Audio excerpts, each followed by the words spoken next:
Irmãos, vamos iniciar o nosso culto a Deus. Eu queria iniciar orando, pedindo para que o Senhor Deus, Ele nos conceda a sua bênção nesse dia de hoje, para que nós possamos ouvir a exposição das Sagradas Escrituras e sermos edificados por meio dela. Oremos ao Senhor. Senhor Deus, nosso Deus bendito, nosso Deus santo, nosso Deus justo. Senhor, nesse dia de culto, de adoração ao Senhor, que o Teu Santo Espírito esteja em nossos corações, gerando em nós mais amor por Ti, mais amor pela Tua Palavra. Que o Senhor abençoe todos os irmãos que estão aqui presentes e dispostos a adorá-lo e bendizer o Teu santo nome. Nós sabemos, Pai, que sem Ti nós nada podemos fazer. O Senhor quem gera em nós tudo que nós necessitamos para vivermos, o Senhor que nos concede a vida, o ar e tudo que nos faz, que nos mantém vivos. Senhor Deus, também abençoe a vida do pregador nessa noite, para que a mensagem aqui exposta seja exposta com fidelidade e que ela entre em nossos corações e nos faça colocá-la em prática no dia seguinte. Eu agradeço por esse culto que se inicia, que a presença do Espírito Santo se faça presente em nosso meio e que nós possamos bendizer o Teu santo nome com aroma agradável ao Senhor.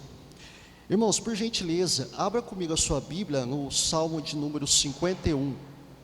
Salmo de número 51. Nós faremos a leitura desse salmo por completo. O salmo conhecidíssimo dos irmãos. Salmo de número 51.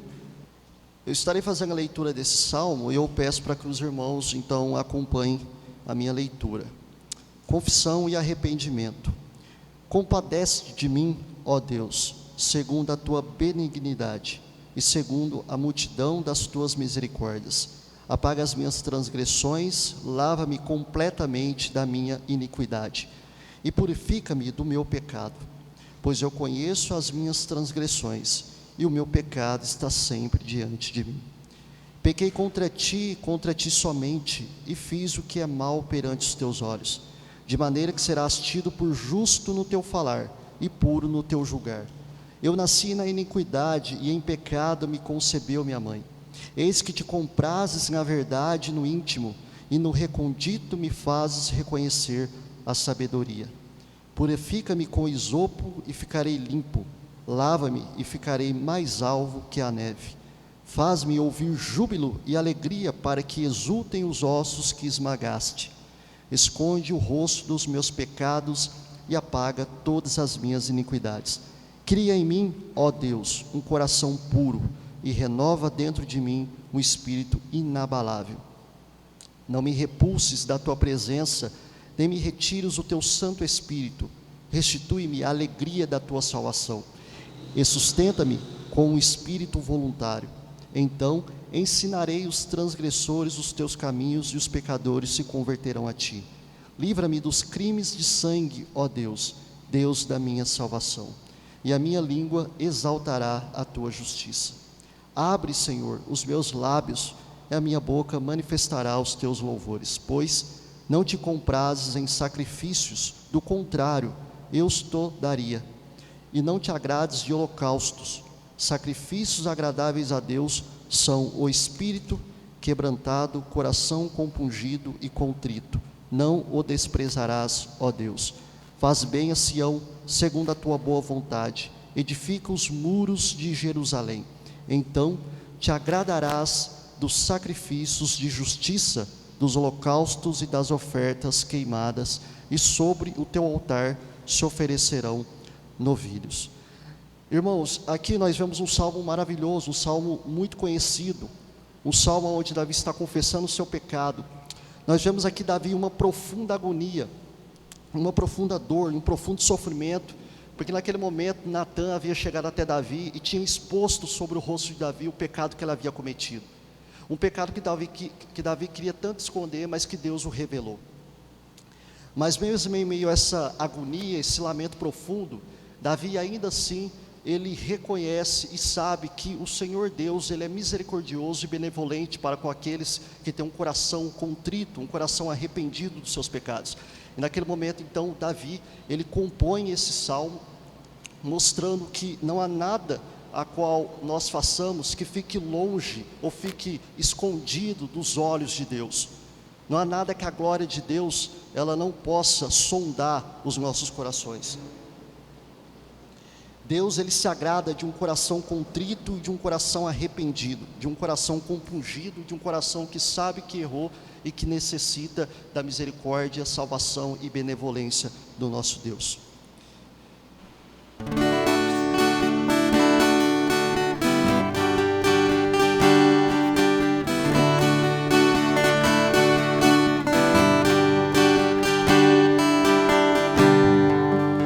Ele não tinha qualquer beleza ou majestade para nos atrair. Nada havia em sua aparência para o desejarmos, mas rejeitado dentre os homens, ainda assim carregou nossas dores. O seu castigo nos traz paz e a esperança não se esvai. A oferta pela culpa Ele ofereceu para satisfazer o Criador. Ele morreu para que a sua luz em nós pudesse brilhar. O Filho do amor se entregou em nosso lugar.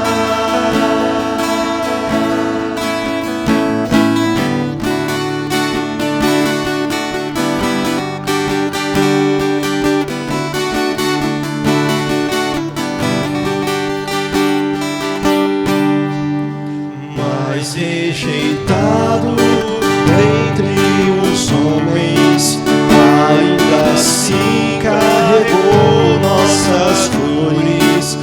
O seu castigo nos traz paz e a esperança não se esvai.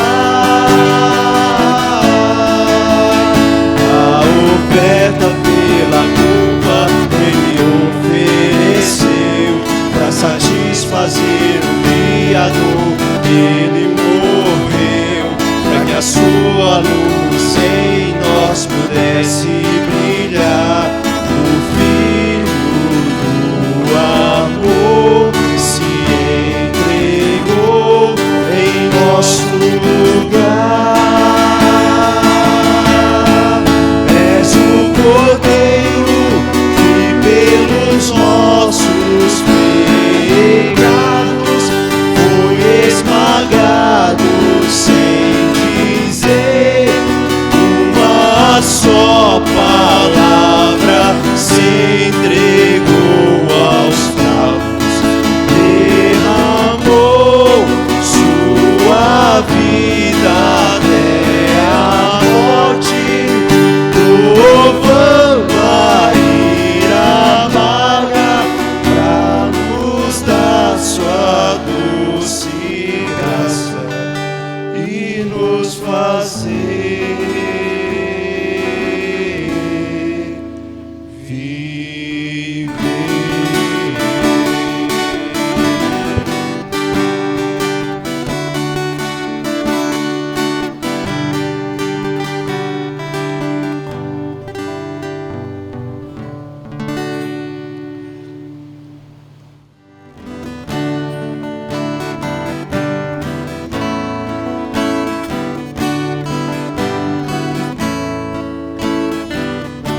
se encarnou, todo o poder no frágil ser. Ele o amor, Deus ofertou, até por nós se oferecer. Pois lá na cruz o próprio Deus a sua ira satisfez. O meu pecado Jesus levou, vivo na morte dele estou. Foi ser mudada a nossa luz, tragada pela escuridão, em glorioso dia então, da sepultura ressurgiu e permanece em sua glória, vitória que nos libertou, pois eu sou dele, ele é meu, pelo seu sangue me comprou. Não mais a culpa, não mais a morte, deixa o poder de Cristo em mim. Jesus comanda a minha sorte, desde o início até o fim. Nenhuma força poderá de sua mão me arrancar, até com ele me encontrar. Firme estarei no seu poder, até com ele me encontrar. Firme estarei no seu poder.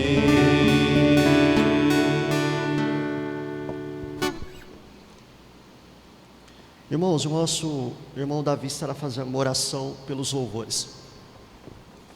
Senhor nosso Deus, Senhor nosso Pai, agradecemos por mais o dia que o Senhor nos deu, agradecemos por essa semana que se inicia, agradecemos por esse culto que estamos podendo render ao Senhor. Pedimos que o Senhor venha estar abençoando, venha estar nos edificando, venha estar com o pregador dessa noite, que vai estar trazendo a Tua palavra, que ouçamos, absorvamos, compreendamos, aprendamos e façamos tudo, Senhor, para a honra e glória do Teu santo nome.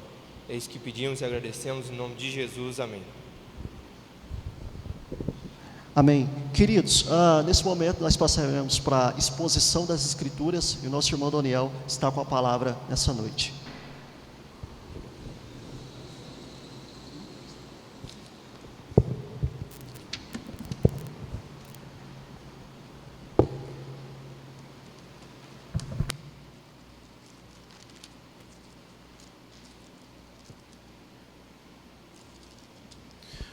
Boa noite, irmãos.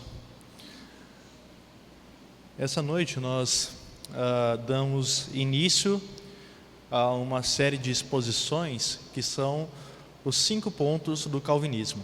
Como no mês de outubro é comemorado o mês da Reforma Protestante, quando Martinho Lutero, no dia 31 de outubro de 1517, afixou na porta da Catedral de Wittenberg as 95 teses, e ali deu início à Reforma Protestante, nós, esse mês, vamos estudar um tema muito pertinente à Reforma Protestante.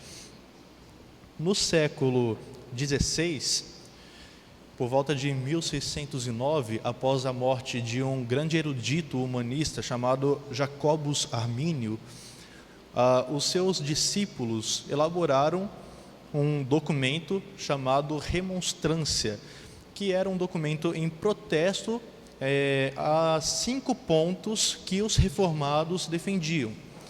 Essa remonstrância, ela apresentava 5 artigos da depravação parcial, da eleição condicional, da expiação ilimitada, da graça resistível e da perda da salvação. Em resposta a isso, em 1610, o rei James I da Inglaterra, ele convocou a formação de um sínodo que só foi ocorrer em 1618, se estendendo a 1619, que refutasse esses 5 pontos do arminianismo. Então, no sínodo que aconteceu na cidade de Dordrecht, na Holanda, foi elaborado 5 artigos em resposta, que é a depravação total do homem, a eleição incondicional, a expiação limitada, a graça irresistível e a perseverança dos santos. Então, nos próximos domingos, nós vamos estar expondo cada um dos 5 pontos do calvinismo, ou melhor falando, cada um dos 5 pontos da teologia reformada. O primeiro ponto que nós vamos ver é o da depravação total. E por isso eu quero convidá-los a abrir a Bíblia no livro de Gênesis, capítulo 3. Nós vamos ler do verso 1 ao 15. Gênesis 3, do 1 ao 15. Bem fácil de achar, né? Ora, a serpente era mais astuta que todos os animais do campo que o Senhor Deus tinha feito. E essa disse à mulher: é assim que Deus disse: não comereis de toda a árvore do jardim? E disse a mulher à serpente: do fruto das árvores do jardim comeremos, mas do fruto da árvore que está no meio do jardim, disse Deus: não comereis dele, nem nele tocareis, para que não morrais. Então a serpente disse à mulher: certamente não morrereis, porque Deus sabe que no dia em que dele comerdes, se abrirão os vossos olhos e sereis como Deus, sabendo o bem e o mal. E viu a mulher que aquela árvore era boa para se comer e agradável aos olhos, e a árvore desejável para dar entendimento. Tomou do seu fruto e comeu, e deu também a seu marido, e ele comeu com ela. Então foram abertos os olhos de ambos, e conheceram que estavam nus, e coseram folhas de figueira, e fizeram para si aventais. E ouviram a voz do Senhor que passeava pelo jardim na viração do dia. E esconderam-se Adão e sua mulher da presença do Senhor Deus, entre as árvores do jardim. E chamou o Senhor Deus a Adão, e disse-lhe: onde estás? E ele disse: ouvi tua voz soar no jardim, e temi, porque estava nu, e escondi-me. E Deus disse: quem te mostrou que estavas nu? Comeste tu da árvore que te ordenei que não comesses? Então disse Adão: a mulher que tu me deste por companheira, ela me deu da árvore e comi. E disse o Senhor Deus à mulher: por que fizeste isso? E a mulher disse: a serpente me enganou e eu comi. Então o Senhor Deus disse à serpente: porquanto fizeste isso, maldita serás mais que toda a fera e mais que todos os animais do campo. Sobre o teu ventre andarás e pó comerás todos os dias da tua vida. E porei inimizade entre ti e a mulher, e entre a tua semente e a sua semente. Esta te ferirá a cabeça e tu lhe ferirás o calcanhar.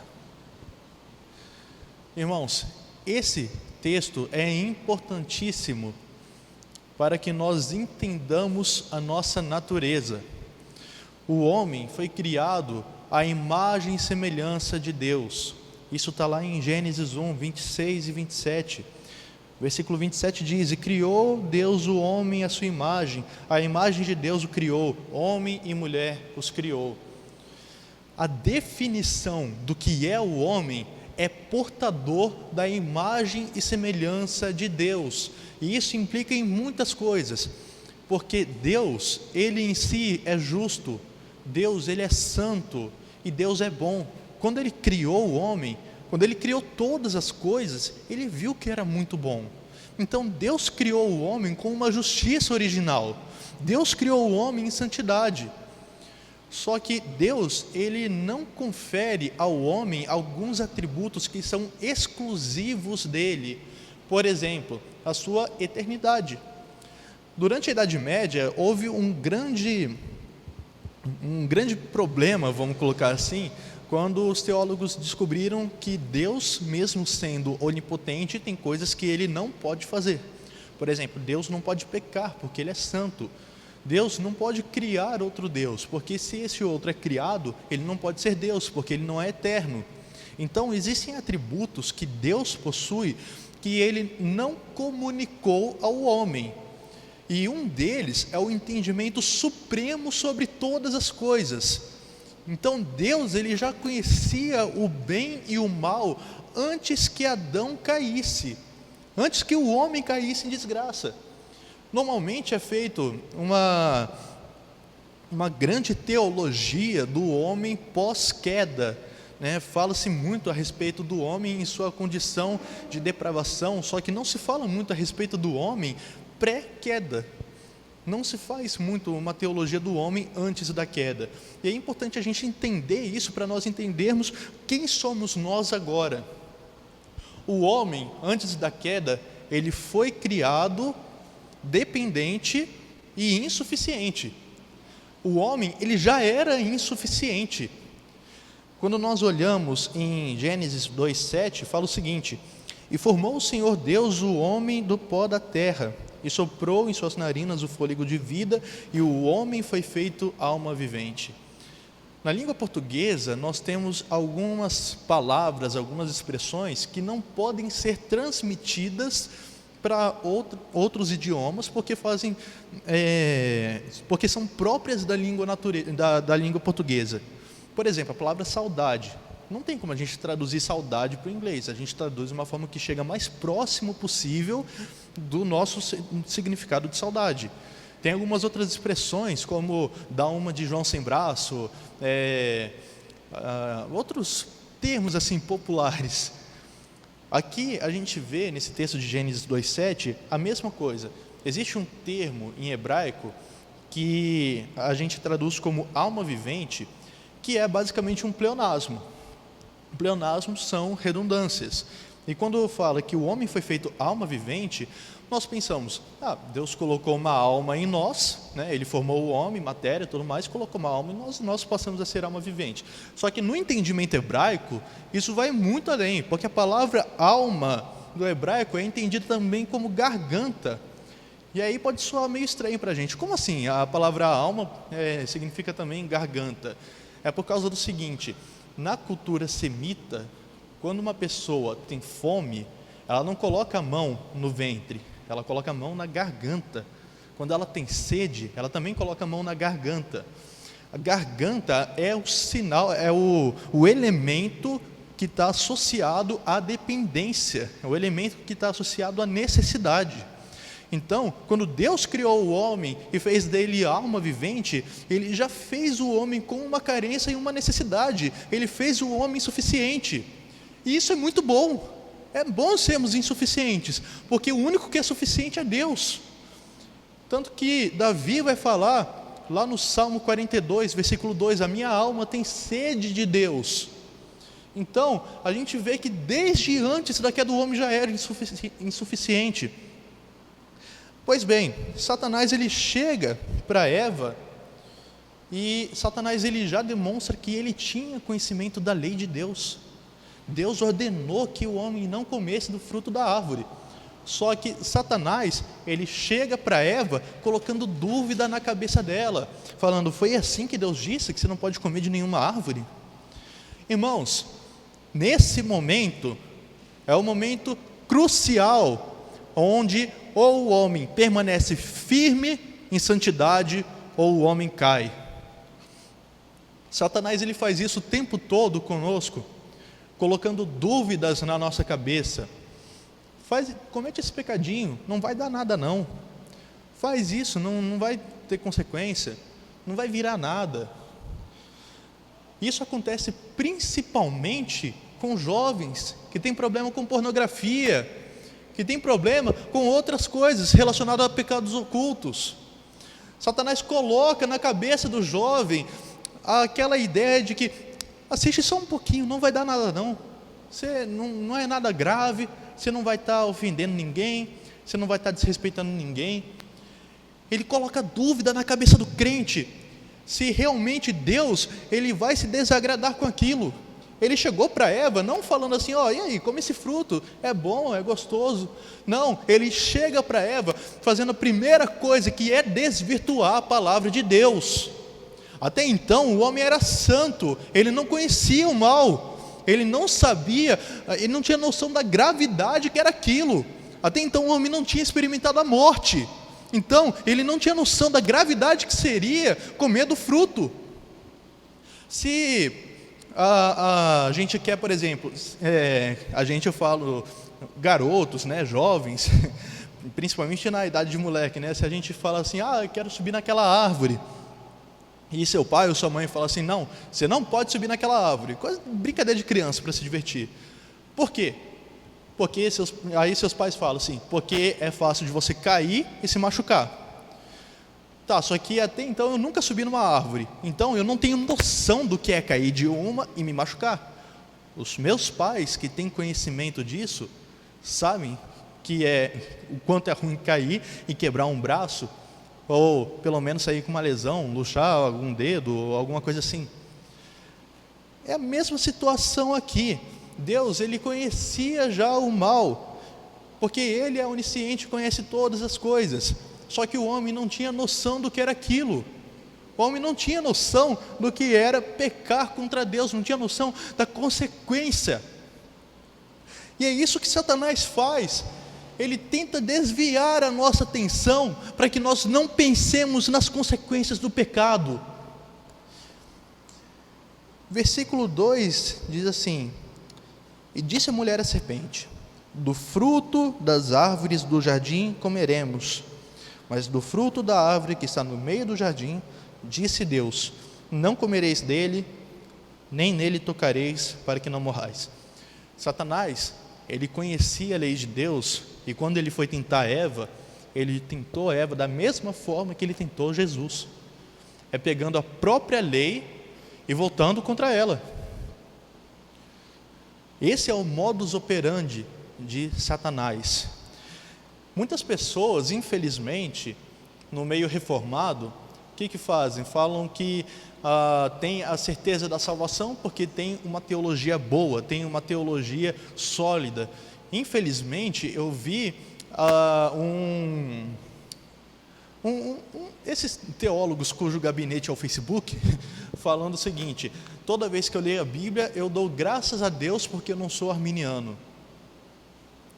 Eu não consigo expressar o quanto eu sinto nojo desse tipo de pensamento, por causa do seguinte: você acredita que é salvo porque tem uma teologia reformada? Legal, Satanás também tem uma teologia reformada. Satanás conhece essa teologia. Inclusive, como Satanás conhece a Bíblia como mais ninguém, provavelmente ele é o maior teólogo que já surgiu na face da terra, a parte de Jesus, é claro. Depois de Cristo, Satanás é o ser que mais conhece de teologia que está entre nós. E muitos acham que é porque ele tem uma teologia reformada que está salvo. Muitos acreditam que é porque você subscreve uma boa confissão, ou que você consegue explicar coisas complexíssimas a respeito de teologia, que sua salvação está garantida, sendo que na verdade não se mostra nenhuma boa obra decorrente disso, que é simplesmente o debate pelo debate, onde não existe nenhum amor, nenhuma caridade. E é isso que Satanás faz, desviando-nos da lei de Deus, desviando-nos da lei do amor, onde é necessário não somente ortodoxia, mas ortopraxia. É necessário não somente um bom conhecimento da doutrina, mas também uma boa prática. No cristianismo não existe distinção entre o conhecer e o fazer. Conhecer é fazer, e fazer é conhecer. O versículo 4 diz o seguinte: então a serpente disse à mulher: certamente não morrereis, porque Deus sabe que no dia em que dele comerdes, se abrirão os vossos olhos e sereis como Deus, conhecendo o bem e o mal. E aqui a gente vê a segunda ação de Satanás. O que Satanás faz? ele agora elimina totalmente as consequências da quebra da lei. Ele tenta Eva falando o seguinte: você vai ser como Deus, você vai ser autônoma, você vai ser suficiente. Só que o homem, ele já era insuficiente, ele continua sendo insuficiente. Como que uma pessoa que é insuficiente pode passar a ser suficiente em si mesma? O problema do homem é que todo pecado é uma busca por autonomia. Todo pecado é um ídolo que você constrói em seu coração, querendo satisfazer o próprio ego, querendo satisfazer a si mesmo. O homem, ele já era dependente, só que aqui Satanás está falando para Eva: você não vai ser mais dependente, você vai ser suficiente em si mesmo, você vai ser como Deus, vai conhecer o bem e o mal. E querer conhecer mais daquilo que Deus permite é a maior desgraça do homem. Querer experimentar aquilo que Deus não permitiu você conhecer é uma desgraça. E isso eu não estou falando somente no contexto teológico, porque no contexto teológico existem coisas que Deus nos proibiu de conhecer. Por exemplo, a natureza do mal. Deus não oferece na Bíblia, Deus ele não mostra nas Escrituras uma resposta satisfatória a respeito do problema do mal, que nada mais é do que o seguinte: se Deus ele é bom e ele é onipotente, então por que o mal existe no mundo? Existem algumas linhas teológicas que se aproximam de responder isso, e tem algumas que extrapolam totalmente os limites do bom senso e falam coisas que não são possíveis de se defender nas Escrituras. E isso também é uma transgressão da lei de Deus, porque em Deuteronômio 29 é dito claramente que as coisas reveladas pertencem a nós, mas as ocultas pertencem a Deus. Então Satanás ele tenta Eva, querendo fazer com que ela conheça aquilo que Deus não permitiu que ela conhecesse. E até hoje Satanás nos tenta para que nós conheçamos coisas que Deus não permitiu que nós conhecêssemos. Quando um cristão fala a respeito dele não querer fazer sexo antes do casamento, o que o mundo responde? Todas as vezes, sem exceção, todas as vezes que eu falei disso com alguém que não é cristão, o que essa pessoa respondeu? Mas como é que você sabe se ela é boa de cama, se você não fez um test drive ainda? Você precisa fazer um test drive, porque você vai se casar com ela, você não vai poder se divertir com outras pessoas, então você tem que ter certeza de que ela é uma pessoa boa de cama, né? E olha só como Satanás vive enchendo a cabeça dos jovens cristãos com esse tipo de coisa, como se o sexo fosse um fim em si mesmo, como se o casamento fosse meramente uma satisfação em si mesmo e não a glorificação de Deus, como se o fim principal do homem fosse o seu prazer e não a glória de Deus. E por aí vai. Quando aparece algum amiguinho falando assim: nossa, toma aqui esse beck de maconha, experimenta. Você fala: não, isso não é certo. E a pessoa fala: como é que você sabe? Você nunca provou? Você nunca experimentou para falar se é bom ou não? No versículo 6, acontece a desgraça. E viu a mulher que aquela árvore era boa para se comer, é agradável aos olhos, e a árvore desejável para dar entendimento. E tomou do seu fruto e comeu, e deu também a seu marido, e ele comeu. Aqui nós vemos a queda da humanidade. Eu queria fazer um parênteses e abrir em 1 Timóteo 2,14.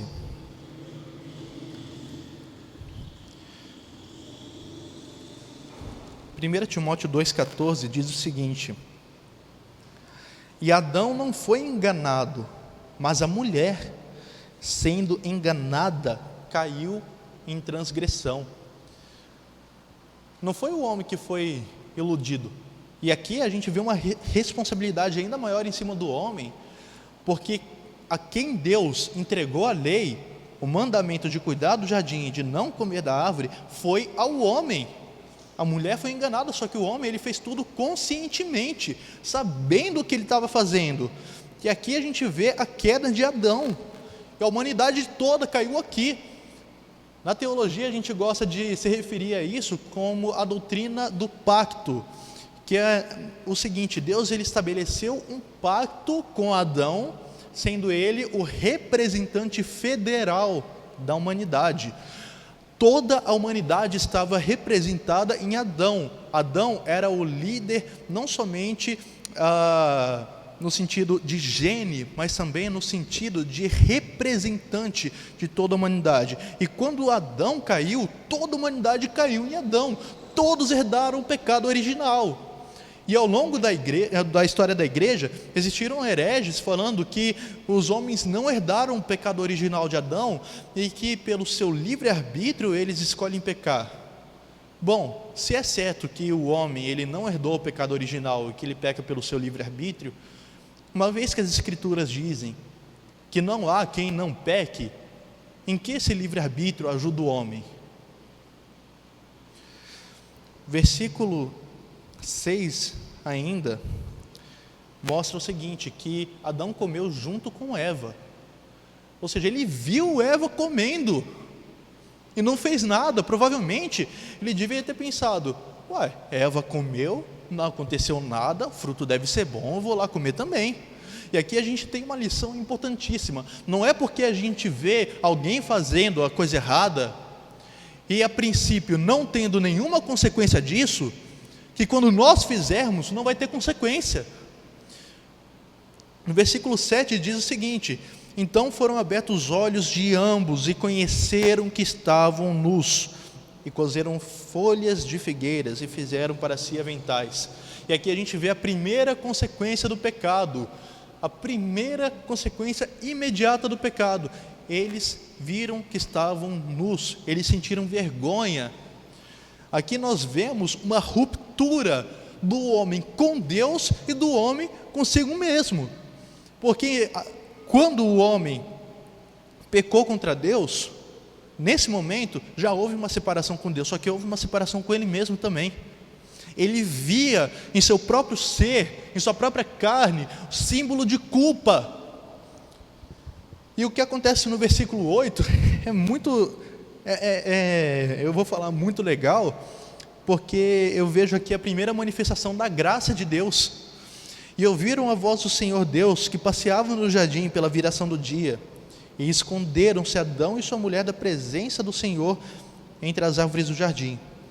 E chamou o Senhor Deus a Adão e disse-lhe: onde estás? Aqui a gente vê a primeira manifestação da graça, a consequência do pecado é a manifestação da graça. O homem pecou, foge de Deus, ele não consegue mais permanecer na presença de Deus, porque ele está manchado pelo pecado, ele é corrupto. Deus é santo e nós não somos santos, e uma vez que Deus é santo e nós não somos santos, nós devemos temê-lo, porque a sua santidade exige justiça, a sua santidade exige morte pelo pecado. Então eles se esconderam de Deus, que é a reação natural de todo aquele que peca, se esconder de Deus. Só que Deus foi atrás do homem, e aqui a gente vê a graça dele, Deus indo atrás do homem. Então ele foi cobrar a quem? Foi a mulher? Não, ele cobrou de Adão. Foi a Adão a quem Deus se reportou, porque era Adão que prestava contas a Deus. Deus, ele instituiu a lei entregando-a a Adão e não a Eva. Adão tinha a responsabilidade de ensinar o mandamento de Deus para Eva. Adão tinha a responsabilidade de liderar a sua mulher espiritualmente. Adão tinha a responsabilidade de exercer liderança no seu lar. E o que acontece quando Eva peca? Adão, ele recorre a Deus? Adão, ele repudia sua mulher? Não, Adão peca junto com ela. Foi a primeira falha dentro do matrimônio da história da humanidade. A primeira e a mais constante falha dentro do matrimônio, que acontece até hoje. A pessoa peca, e o que acontece? Ao invés do homem entregar a Deus, pedir a orientação de Deus, levar essa pessoa a Deus, não, peca junto. Infelizmente isso é muito comum, infelizmente é muito recorrente. Ao invés dos homens serem bíblicos, exercerem uma masculinidade bíblica, eles ignoram a sua responsabilidade. A igreja carece de homens bíblicos, a igreja carece de homens com uma masculinidade bíblica, porque é o homem que vai prestar contas a Deus, é o homem que vai estar perante Deus no dia do julgamento, e é ao homem que Deus vai se dirigir, é o homem que a Deus vai se reportar. Então ele vai pedir contas, não é para a mulher, não são para os filhos, é para o homem, porque é o homem que tem que liderar a sua casa, é o homem que tem a obrigação de manter a sua casa nos caminhos do Senhor. Se uma pessoa falha como marido, se essa pessoa falha como pai, ela não deve estar sequer no púlpito. Na época dos puritanos, se um homem, se ele sequer se recusasse a ter relações sexuais com a sua mulher e negasse isso a ela, muitas vezes esse homem era excomungado da igreja. Nós carecemos de homens com uma masculinidade bíblica, que ama a sua mulher como Cristo amou a igreja, que lidere ela em santidade e em amor. A função do homem é essa: é prover, é cuidar, é proteger, é amar. E eu gosto de falar para os jovens que estão entrando em um relacionamento, aquilo que Joel Bick falou uma vez, que você jovem, ou você homem que está em um relacionamento, você deve ser aquela pessoa que no dia do juízo final, a sua mulher possa apontar para você e falar assim: esse é o homem que me guiou em santidade, em amor, e ensinou para mim a palavra de Deus, me guardando imaculada. Mas o que Adão faz aqui? É totalmente o contrário disso, é totalmente o oposto. Adão, ele vai lá e come com Eva, os dois pecaram juntos, e a consequência natural foi fugir de Deus. E por que hoje em dia nós temos tanto na igreja a ideia maldita de que o homem em seu estado de pecado, ele é capaz de por suas forças chegar a Deus? Isso não existe. A palavra de Deus é bem clara no Salmo 14, e Paulo vai enfatizar isso ainda mais em Romanos 3. Não há quem busque a Deus, não há quem faça o bem, todos pecaram, destituídos estão da glória de Deus. E então no versículo 11, Deus fala: quem te mostrou que estavas nu? Comeste tu da árvore que te ordenei que não comesses? Antes de eu falar da resposta do homem, é necessário enfatizar uma coisa. Antes do pecado, o homem, ele vivia numa condição shalômica. O que é uma condição shalômica, né? Isso vem do termo hebraico shalom, que é paz. Então ele vivia em perfeita harmonia com toda a criação, com sua mulher e com Deus. Ele vivia em paz com isso. Após a queda, o homem, ele teve essa separação, e com essa separação houve aquilo que nós chamamos de efeitos noéticos do pecado. O que é um efeito noético do pecado? A palavra noético não tem nada a ver com Noé, tá? Tem a ver com a palavra nous, que do grego é mente. Ou seja, tem a ver com os efeitos do pecado na mente do homem. Antes, o homem, ele desfrutava de uma circunstância shalômica, de paz entre toda a criação, entre sua mulher, entre Deus. Agora, com a separação do homem com Deus por causa do pecado, não existe mais essa condição shalômica, existem os efeitos noéticos. Ou seja, o homem em seu estado natural, ele não sabe como chegar a Deus. O homem em seu estado natural não tem como ele saber naturalmente quem é o seu Deus e como adorá-lo corretamente. Daí nós temos a necessidade da revelação especial, que é nada menos do que a manifestação da lei de Deus, ou da palavra dele, de seus oráculos, sendo entregues diretamente ao homem. Só que Deus, ele não deixou o homem em sua escuridão total. Deus, ele não deixou o homem sem conhecimento de si. Mesmo na condição de pecador, o homem, ainda que ele relute o máximo que ele puder, ele sabe que há um Deus soberano, poderoso e que julgará a todos. Ele olha a criação e sabe que há um Deus no fundo do coração dele. Salmo 19, o Salmo 19 vai dizer o seguinte, se vocês puderem me acompanhar. Os céus declaram a glória de Deus, e o firmamento anuncia a obra de suas mãos. Um dia faz declaração a outro dia, e uma noite mostra sabedoria a outra noite. Não há linguagem nem fala onde não se ouça sua voz. Aqui, o salmista fala claramente que não há onde não se ouça a voz de Deus se manifestando na natureza. E Paulo ele vai reforçar isso ainda mais, lá em Romanos capítulo 1. Romanos capítulo 1, a partir do verso 18,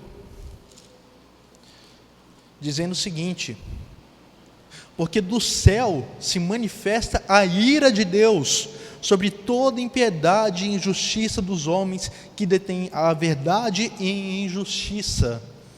Porquanto o que de Deus se pode conhecer, neles se manifesta, porque Deus lhe manifestou. Porque as suas coisas invisíveis, desde a criação do mundo, tanto o seu eterno poder como a sua divindade se entendem e claramente se veem pelas coisas que estão criadas, para que eles fiquem inexcusáveis, indesculpáveis. O homem, ele tem uma revelação natural de Deus. Deus, ele não deixou o homem sem revelação. E é justamente por isso que ninguém vai poder chegar para Deus no dia do juízo e falar: eu não tive nenhuma revelação do Senhor, eu não sabia quem era o Senhor, eu não sabia que eu tinha que adorá-lo. Isso não vai acontecer, porque no dia do juízo Deus vai prestar contas de todos aqueles que tiveram seus corações endurecidos e que não o adoraram por causa do pecado.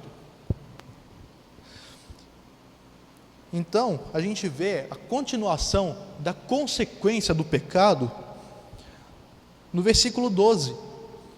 Antes, Adão tinha plena comunhão entre todos e entre sua mulher.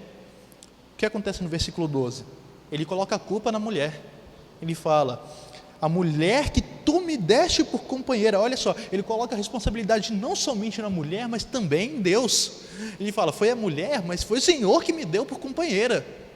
Ou seja, ele tenta de todas as formas tirar dele a responsabilidade. É algo natural do homem, errado, porém natural, que o homem culpado, ele tente colocar a sua culpa em outra pessoa. Raramente nós vemos homens que assumem a responsabilidade pelos seus atos. E disse o Senhor Deus à mulher: por que fizeste isso?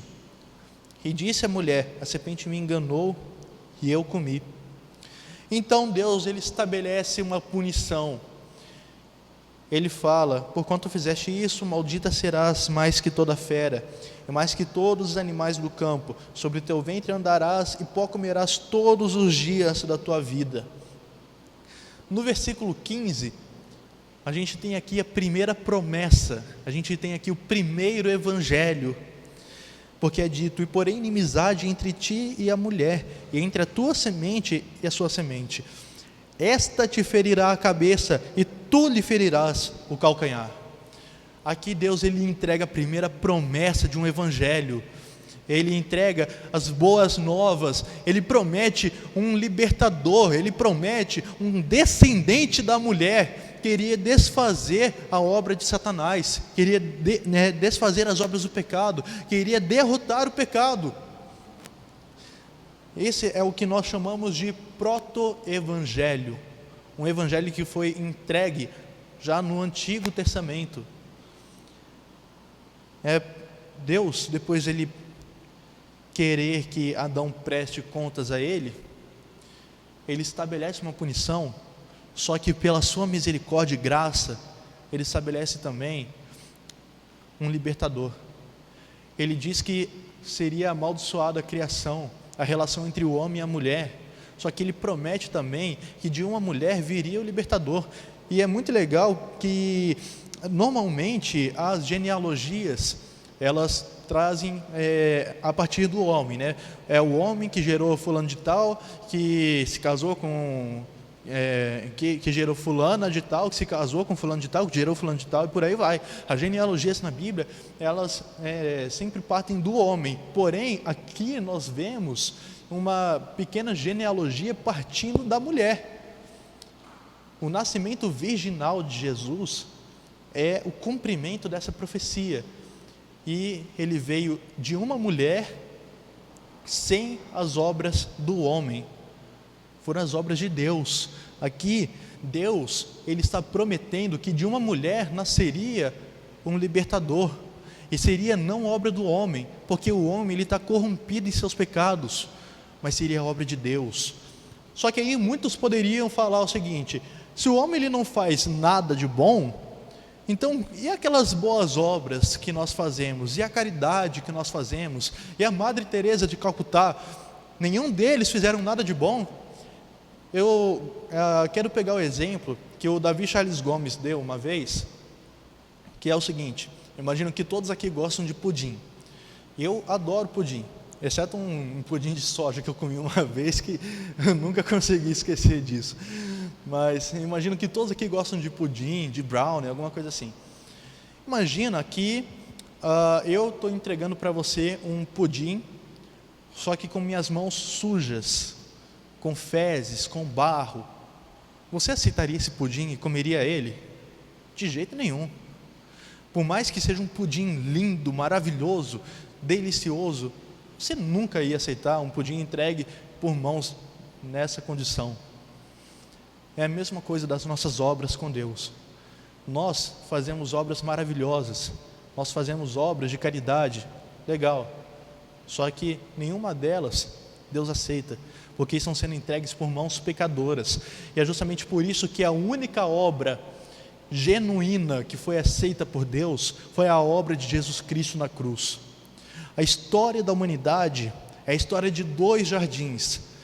Em um, o jardim do Éden, onde o homem pela sua desobediência trouxe a morte, e a outra é o jardim do Getsêmani, onde um homem pela sua obediência trouxe a vida.